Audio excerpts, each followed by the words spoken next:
Very good evening, good afternoon, and good morning to all, depending on where you're tuning in from. My name is Chris, and it's my pleasure to be your host for today's session.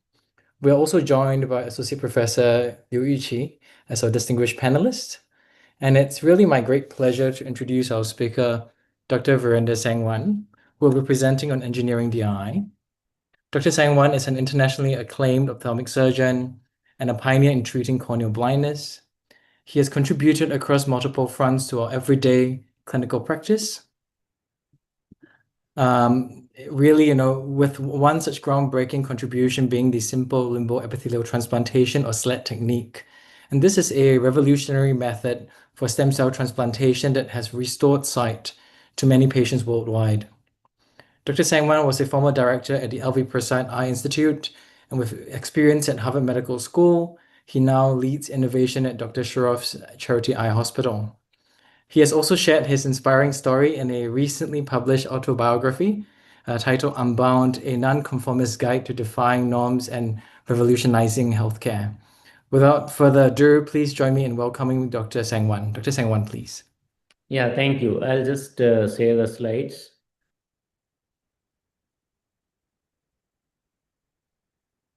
Is this, can you check?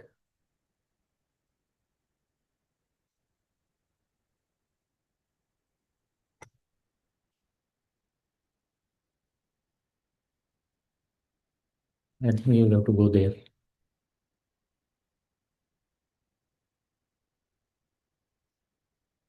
Are you able to see my slides? We can see the slides. Dr. Sangwan, you're audible. All right, thank you very much. Thank you very much for the kind invitation, and it's my pleasure to share the journey, engineering the eye. This is, a story of a man from Gujarat whom I met very early in my career in 2001. He had met with an accident when he went to pick up his son, who was doing a chemistry experiment. And during the experiment, something went horribly wrong. As you can see, his face is burned, his eyes are completely burnt. And that was the start of my journey of the stem cell transplant from this patient. You can see both the eyes are badly damaged, but due to series of surgeries that we did, we could reconstruct the surface by taking the tissue from two of his sons using limbal allotransplantation, followed by a corneal transplant and a skin graft. And he was able to see from that eye for next 10 years. A year ago, Abhishek Sharma was almost completely blind from a degenerative corneal disease found mostly in the tropics. Look down. Look up. Surgeon Virender Sangwan decided the last hope was a stem cell transplant. So you're doing really well. 3 months later, Dr. Sangwan says the grafted stem cells taken from Sharma's parents to lessen the chance of rejection seem to be working. Is he out of the woods, doctor? It's not really out of the woods, but we have to be on watch, and he has to be on a treatment, I said, to prevent the rejection. That Dr. Sangwan is really God for me. He make me able to see, and I can see, and I can read, I can drive my bike, and come back to my. So this is, Abhishek Sharma, who had VKC, and he got blinded by the time he's about to go to high school. He was about to be admitted for the school for blind, and then he underwent a cultivated limbal epithelial transplant. And today he has his own business and a very, nice family. Briefly about myself, I grew up in a very small rural background in a small city called Bhiwani. Then I did medical college in the Rohtak Medical College, which is again in Haryana. And at that time, it was considered very unconventional to do a fellowship in 1992. And from there, I realized there can be further opportunities. Therefore, I joined Orbis International. And the reason it was a difficult decision, I was married by then, and I had a daughter also.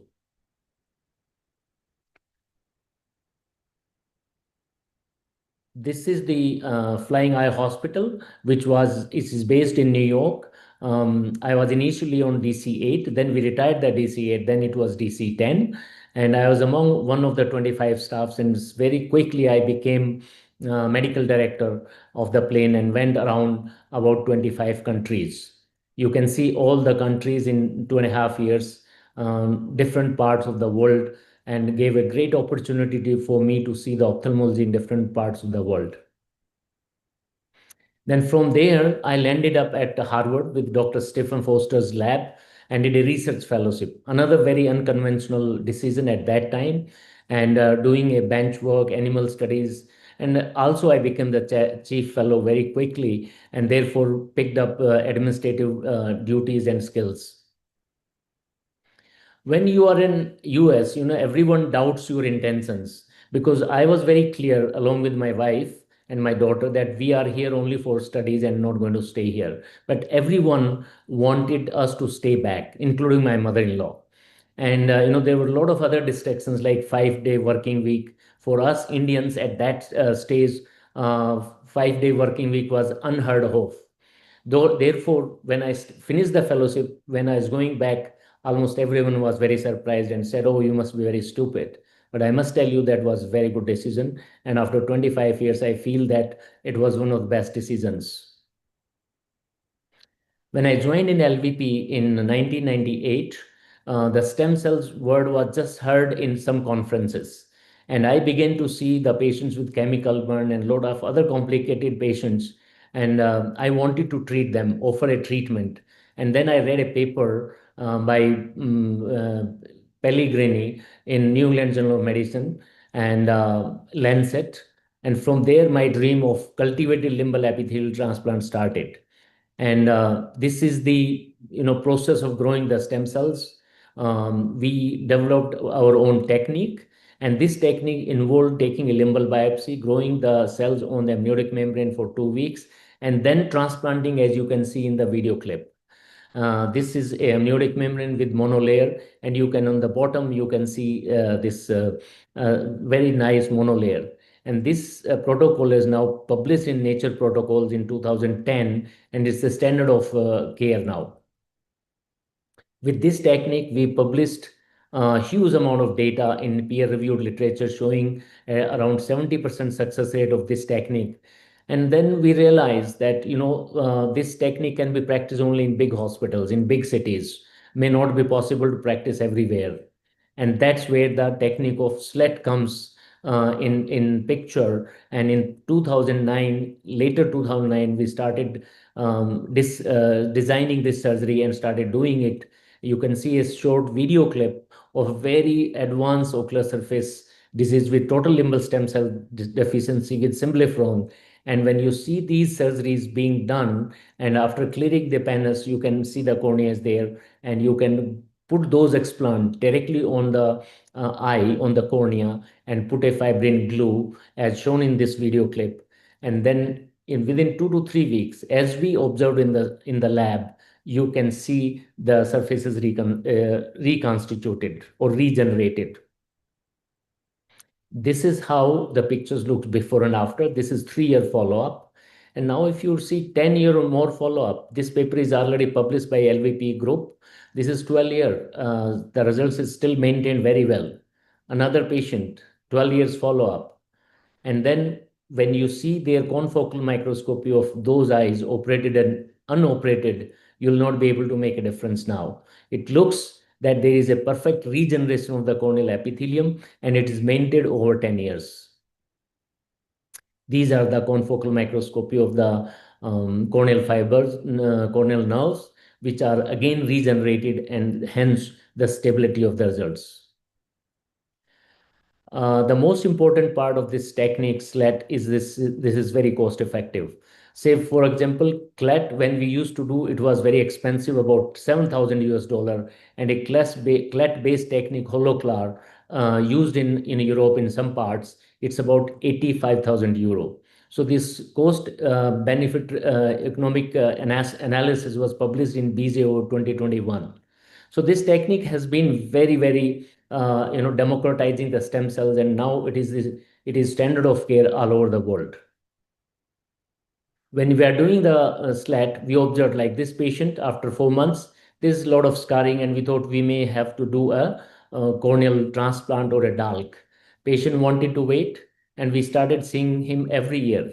What we observed, there is a clearing of the corneal stroma, and we felt that there is a mesenchymal cells which are at work, and in 4 years the cornea cleared completely.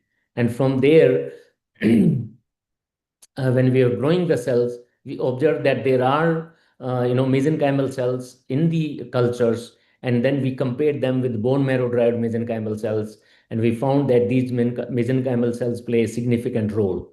From there, we also started understanding the mesenchymal cells properties, and they have excellent environment. They promote antifibrosis, differentiation of epithelial cells, and variety of other functions.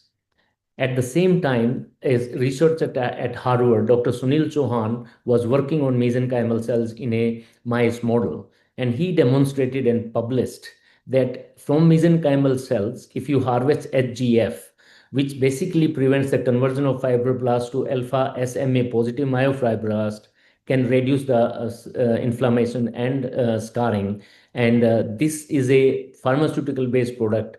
Based on this invention, they have founded a company called Claris Bio, which is doing currently a clinical trial using HGF. I have been thinking and imagining that these kind of corneas where you have chemical burn, and when you remove this chemical injury by dissection, removing all the abnormal tissue, then you can use the mesenchymal cells with fibrin glue and amniotic membrane, and you will be able to rescue this cornea. Similarly, in patients with VKC or seed ulcer, we can use these supratarsal injection of mesenchymal cells. But now I think that instead of doing a cell-based therapy, we can do a HGF or only exosomal treatment. And exosomes we are using extensively now in our lab here in Sarof. There is another technology that we are developing. We are saying it's a liquid cornea, and the product name is Cura Gel. It is made up of a hydrogel with or without exosomes. And this is a rabbit model where we create the chemical burn, create a scar, and then scoop out the scar and fill it with the liquid cornea preparation. This is we are doing in collaboration with a startup company called Pandorum, and these are different readouts of the normal control group, the pachymetry, densitometry, and histopathology. And in a 90-day rabbit study, we are able to show that the diseased cornea, if you treat them for 3 months, after initial treatment and follow for 3 months, you can see the restoration of the collagen fibrils and transparency is restored. So we can think of treating the variety of corneal scars. For example, if you have a corneal scar like this is a scar which we may not do a PK or LK. You can simply scoop out like what we are doing in this rabbit and fill it with the liquid cornea preparation and allow it to polymerize within 30 seconds. It becomes a solid, and then put a BCL and epithelium grows over it. So it will be a very interesting technology for us. These are different clinic application of Curagenics. Curagenics is the liquid polymer with exosomes. And I think for neurotrophic keratitis, variety of other indications, it will be very helpful. These are patients with fungal keratitis. I think the current treatment of fungal keratitis is not very satisfactory. I feel if we can remove the diseased part and fill with the liquid cornea along with the exosomes, we can restore transparency. And if we continue to treat with a medical treatment, this cornea will become vascularized and very bad scar. So therefore, this may be a paradigm shift when this liquid cornea is available, which may be in maybe another a year and a half, we should be able to start the human clinical trials. These are some other examples where the liquid cornea, especially in neurotrophic keratitis, it might be very helpful. The innovations in KPRO, when we encountered pediatric or young kids where we were not able to do MO KP, we started designing a KPRO called LVP KPRO. And this LVP KPRO is done after doing the mucous membrane grafting over the ocular surface and then modifying the KPRO. We'll skip the surgical technique. And this is very helpful in patients like this, where we are able to restore the vision. Like in her case, it was 20/50 vision. And these are the different outcomes of LVP Pro. And when you compare this with the MOOKP, the top panel is MOOKP and the lower panel is LVP Pro. Cosmetically much better, and the functional outcomes are much better. And patients are able to close the eyes themselves. Now I'll talk about, there are a variety of conversations I had in my career and how I converted them into some or other initiative. I'll not talk all of them. I'll talk only about one conversation that I had with Ramesh Raskar of MIT Media Lab, Boston in 2013 in Hyderabad. And from that conversation came out an idea, can we do do it yourself engineering the eye workshop? So we organize a workshop along with the scientists or doctors, engineers from MIT Media Lab, from BITS Pilani and LVP. We selected 100 bright students in a rapid hackathon for 7 days, and we came up with 25 working prototypes of different products. And these are some of the visuals of the students working on different during the hackathon. This is President Abdul Kalam, who was the president in 2013, and he visited the hackathon, and after subsequently he inaugurated the innovation lab. These are some further visuals.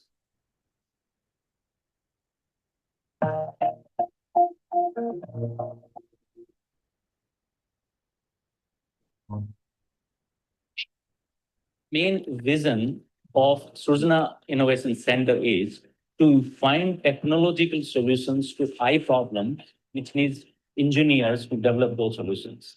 Simply, the doctors are not equipped with that. And therefore, we brought this center along with the MIT Media Lab.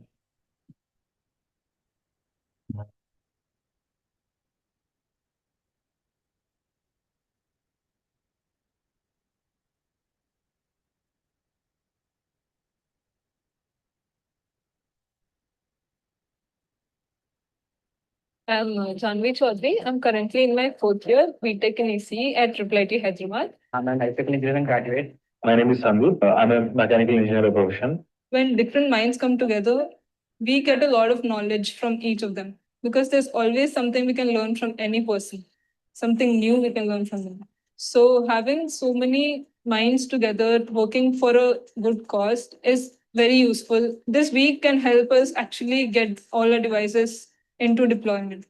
Most valuable skill I learned here is teamwork.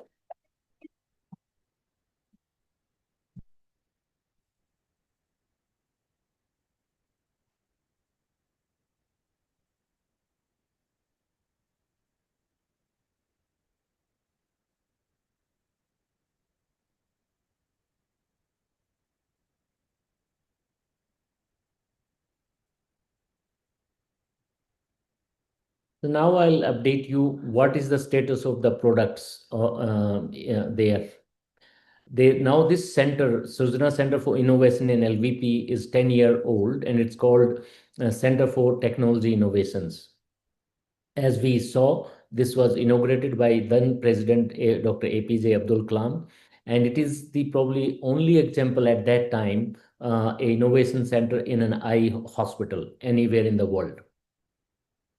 Today, after 10, 12 years, there are at least 15 products at different stage of development. Some of them have, applications, more than 10,000 devices. For example, this Grabby, I'll show you in detail. And also it has become an incubation center for eye care startups. So for example, this is a folding phoropter, which was designed in that hackathon. Today, it is being used in the school all over the state. Around 2.5 million kids have been screened using this folding phoropter, and it's available practically free, can be printed, or the technique can be done by anyone. Then there is a device called Grabby. It's a universal smartphone adapter designed for anti-segment imaging, and the need came during the COVID period. And today, LVP has deployed in 10,000. They've sold 10,000 pieces to different organizations and different individuals. The study image, the images are almost 57% approaching slit lamp image quality. And I'll show you some of the images. This is how the package of the device looks like. And these are the pictures of, and this was a study published in a journal. This is how the grab is being used, and this is how the images are taken. And these are the, now in LVP, it is a standard practice to give Grabby to every patient of corneal transplant, and they are taught how to send the pictures periodically. And these are all captured and made a part of the database. These are different images taken with the Grabby by the patients or their attendants. Then there is another device which was prototyped during that time. It is a ohm or order of magnitude. This is a VR-based visual field testing device. And now it is in a deployment stage in various centers in across the LVP's network. And we have also done trial here in Sarof. This is a Pupil Plus. This device is essentially designed to quantify the pupillary reactions. And now it has become an important critical or neuro-ophthalmic device, and also in emergency care. And outside the healthcare, there are different applications. Use cases are being explored in different situations. Pediatric perimeter is a very interesting innovation. At that time, some of the optometrists who were participating, they felt there is no good device to test the visual field in pediatric patients. So the dome was designed where the child is lying and looking at the dome. And now this has been, the design has been redesigned and redesigned. It is this is how it looks like. And these are different iterations of the same device. And now it is being used for adults also. This is the latest prototype, and there are students who have done PhDs and their welcome trust grant on this particular device. This is a fetal. This was designed by a design student from Triple IT, and the girl designed these puzzles where you can, instead of braille, the students can learn directly by tactile sensation. And the fish has gone all over the world, and now around 2.5 million pieces have been printed. And Ravensburger of Germany, the biggest puzzle maker, is offered free for anywhere in the world where the students need it. In 2018-2019, the LVP became an incubation center, BioNest, with 24 startups in last 3 years. And it has now supporting the innovation activities of different startups. In fact, it is along with All India Ophthalmic Society, it acts as a shark tank for ophthalmologists. So it has really, started with a small idea, has developed into a very mature incubation center. For last 5 years, I have moved to Delhi, and what we are doing here in 2021, we started ICER Sarof Center for Stem Cell Research. In 2022, we started SP Pandorum Sarof Pandorum Center for Ocular Regeneration. Essentially, is a liquid cornea lab. And then in 2023, we started a Center for Unknown and Rare Eye Diseases. And for to our amazement and surprise, we also got a grant last year from Switzerland for this establishing the cured $100,000 every year for next 4 years. We started a PhD program in translational research in 2023. We have these 5 bright students who are working on translational topics. And these are some of the grants that we have, which are reasonably well funded. I won't say very well funded, but it's good start for us. We are a small department and we are just started growing. These are 3 patents which we filed in last 2 years on different molecular basics of the disease that we are studying. What I would like to do in future, I would like to develop some kind of drops that can prevent limbal stem cell. And I think that Sunil Chauhan's company doing Claris Bio in Boston is that possibility. Develop liquid cornea. I think we are very close to developing a human corneal trial using the liquid cornea. And my another imagination is, can we not develop a contact lens which is liquid. When it come in contact with the cornea, it just gives you the exact power you need, and at the end of the day, you just throw it off. Possible. Another idea, lens refilling surgery, so that you remove the lens material when you turn presbyopic and remove refill with a biomaterial, and then you restore the accommodation, and also you don't need a cataract surgery. Maybe we can improve SLET outcomes using exosomes, which we have in mind. And another interest I have, simplifying K-Pro and MMG surgery so that all the cornea surgeons all over the world like to do it as a just like phaco refractive surgery. Thank you very much. Thank you very much for sharing your journey and your expertise and all that, your team has done. It's quite really amazing. I must say, Dr. Sangwan, you haven't really quite aged since that video featuring, you look very much the same. Thank you very much, except I'm losing hairs. Fair enough. Well, I guess, it's an eventuality for all of us as we all get a bit more mature. Me too. Yes, yes. Dr. Sangwan, I think, I might just open the floor to any questions. We have more than 500 attendees here to listen to your talk. I might just ask Prof. Uchi if she has any questions or any comments with regards to the presentation. Right, thanks, Chris. So, thanks, Dr. Sangwan. Nice to see you again, and inspiring talk as always. Right. So maybe I start first. I have 3 questions for you. So the first one is about liquid cornea. So it's amazing. So just want to understand more about, this is basically hydrogel. So how about the long-term stability in terms of the biomechanical strength? Is it comparable to our physical cornea, or it kind of decrease in the biomechanical strength with time? And also, is it temperature sensitive? So, for example, will change the components, for example, in a high temperature, and is it reversible? So, for example, in some scenario, it will become liquid phase again. And do you see some cases that you need to do the repeat application? So, for example, persistent epithelial defect or NK patients, do we need to repeat applications? All very good questions, and many of the answers we don't know, but the physical characteristics are very close to the corneal collagen, what we have right now. And my feeling is that since we are at the moment are going to apply only small quantities, like treating a desmetocele or treating a scar, so it will become part of the cornea. It will promote endogenous regeneration. And the reason I say is, we had done recombinant collagen made corneas along with Meg Griffith and Per Fagerholm in Sweden. And we have almost 12, 15 years follow up. And those corneas, 2 of those patients underwent PK. And we could see that there is a biointegration of those material. And it allows the cells to grow, keratocytes to grow from the host cornea, and also allows the nerves to grow. So my feeling is that it will become like that, but the technology we will learn more when we start actually doing in humans. Sure, I believe so. Thank you. Thanks. Right. So the second question is about the SLET, because we have some clinicians here. So can you share with us more about the surgical tips about the SLET? For example, how big you put these pieces of tissue and how many pieces, and usually you put close to the limbus, or what's your suggestion?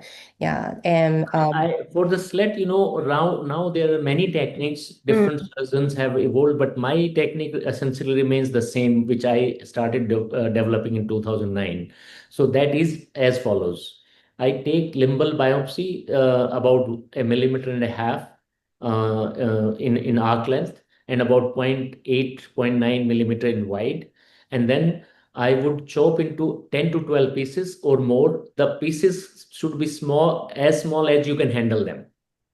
And then after cleaning up the pannus, sticking the amniotic membrane with the fibrin glue, you stick the pieces, you arrange the pieces 2 to 3 millimeters inside the limbus, because the cells will grow concentrically and they'll make a sphere or a circle. So if you put exactly on the limbus, half of the cells will be on the corneal side, on the scleral side. And so you don't want that, because then the cornea would look too white. The patient will start having cosmetic issues. So I try to keep 2 to 3 millimeter inside the limbus and then a mid periphery. If the cornea is very clear, then don't put in the center 3 4 millimeter, the visual axis, because they tend to stay for a year or more, these explants. I think it's very useful tips, especially for the junior faculty. Can I also check, so what kind of the patients you think will be the most suitable or best candidate for SLET? So for example, if chemical injury with stromal scars, you probably will do SLET and wait for how long you will proceed the stage procedures and then go for cornea transplant, lamina keratoplasty. So for the best ideal candidates for this kind of procedure would be chemical burn, especially the lime burns. The best prognosis indications are lime burns, then the acid burn. Thermal burns, they don't do that well. The patient's LSCD in VKC does reasonable with alloslet, but FJS and OCP again don't do well because of the ongoing inflammation. If you have been able to control it, then it works very well. And iridia, I haven't done much except very early in 2005, 2006, the limbal allograft, and I did not have very good success in aniridia. I think the best outcome would be the chemical burns. And if there is a significant stromal scarring, I would still wait 6 to 8 months. And if still not clearing, maybe then you consider DALC or PK depending on the situation. Right, thank you so much. Okay, and then the last question is about your journey. So you share about many interesting, amazing, innovative device. So can you share with us more about what's the major challenges or the significant obstacle in this journey? Is it comes from the development or funding or investment or commercialization? Any challenges you can share with us? Full of challenges, full of I challenges. believe so. The always, anything you do new anywhere in any kind of a setup, always you will meet resistance, and always you will find people who will tell you, oh, this won't work. Like when I started taking limbal biopsy, even within LVP, there were senior surgeons, they were saying, oh, how you can touch the normal eye? What is, how do you know that it won't harm the patient? And then the financial funding challenges. So I did encounter a lot of criticism within the country and outside the country. There were very significant cornea voices globally who would challenge and who will question me. How do you know this work? You are putting a monolayer, and this is stupid, and you shouldn't be doing like this. Then I said, listen, these results, you can see there are results. So I cannot deny, I'm not making up. So therefore, in my hand is work. If it doesn't work in your hand, you don't practice. You do what you like. So I think it's simply not taking it personally and allowing, for example, SLET. I no longer believe that it's my technique.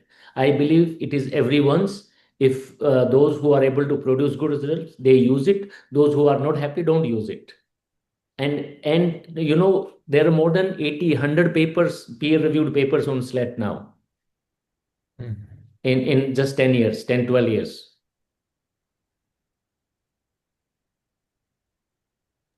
Thank you so much. Thanks for Thank you very sharing much. with Thank us. you very much. Thanks, Prof. Chi.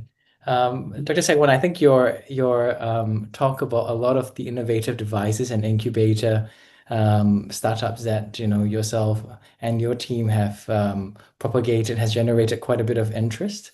I think Juan has reached out and he was hoping to find out a bit more about the Grabby device. What I would suggest, Dr. Sangwan, if that's okay with you, would be for Vicky to share with Juan our center's email address, and they might be able to link yourself up with him or her. Yes, absolutely. If that works, yep. And I'm happy to take questions by email. Vicky or somebody can share my email ID with all the participants. If they need, I can answer emails, or if they need more tips, surgical tips or surgical videos, I'll be happy to share in whatever way, Chris, you people feel appropriate. Thanks very much, Dr. Sangwan. And there was a question pertaining to Grabby, whether there's incorporation of AI assessment of the images that are captured. I think because I don't work at LVP now, but they are very active. They have a very strong AI group also. So I would believe that they are going to incorporate. Perfect. And one question for me, actually, Dr. Sangwan, just out of interest, because I think you've really paved the way for our Indian ophthalmic colleagues to be recognized as leaders in the management of ocular surface work. But even now, I think outside of select centers, ocular surface, as a subspecialty is very poorly defined and understood. I'm just very interested to find out what was your main motivation in pursuing a clinical and research career in ocular surface work? Do you want very honest answer or do you want a diplomatic answer? The honest answer that may scare some of us away. Or an honest answer. Look, see, in 98, when I came to LVP, there were 6 cornea specialists in LVP. And when I 7th number showed, most of them told me, what you will do, Dr. Sangwan, we are doing everything. There is not enough work. So what I told them that please don't, I won't do anything like refractive surgery or anything which you normally do. You send me patient you think that you can't manage or you don't like to see in your OPD. So what I would get, all chemical burns, Steven Johnson, OCPs, all kinds of end stage diseases. And frankly, initially I did not know that I have a flavor for it. I just started solving their problem, and over a period of time, I realized actually I love it, and I never done refractive surgery. Wow. So I think it's just your natural. Even today, forget about another center in LVP. Sayan Basu wanted to make a dedicated ocular surface department. He has not been able to make it. Right. In any department, there are in any city or center or, there are different issues, different perspectives. So people have different perspectives. But I think it should not matter whether you are, if you like something and there is a need in the society, please just do it. I feel very privileged that I'm able to take care of patients who most doctors don't like to see. And make a significant difference in their lives too. I think, very clearly from the publications and the experiences that you've shared. Thank you very much, Dr. Sangwan. I think, that's really the sort of breadth of questions that have been posed, and we're really, really grateful for your time and for sharing your experience very candidly and also very frankly. Yes, thank you, and very happy to collaborate with any of you in Singapore. I love people. I love to work with different people and find challenges wherever I can. There are challenges all around, I think. Yes, thank you very much. Thank you, Dr. Sangwan. I think we might call an end to today's webinar. Thank you all for attending today's talk, and we're grateful for yourselves also waiting very patiently as we ironed out several technical issues. So wishing everyone a very good and lovely evening, morning, or afternoon, depending on where you are. Thank you so much for your kind attention.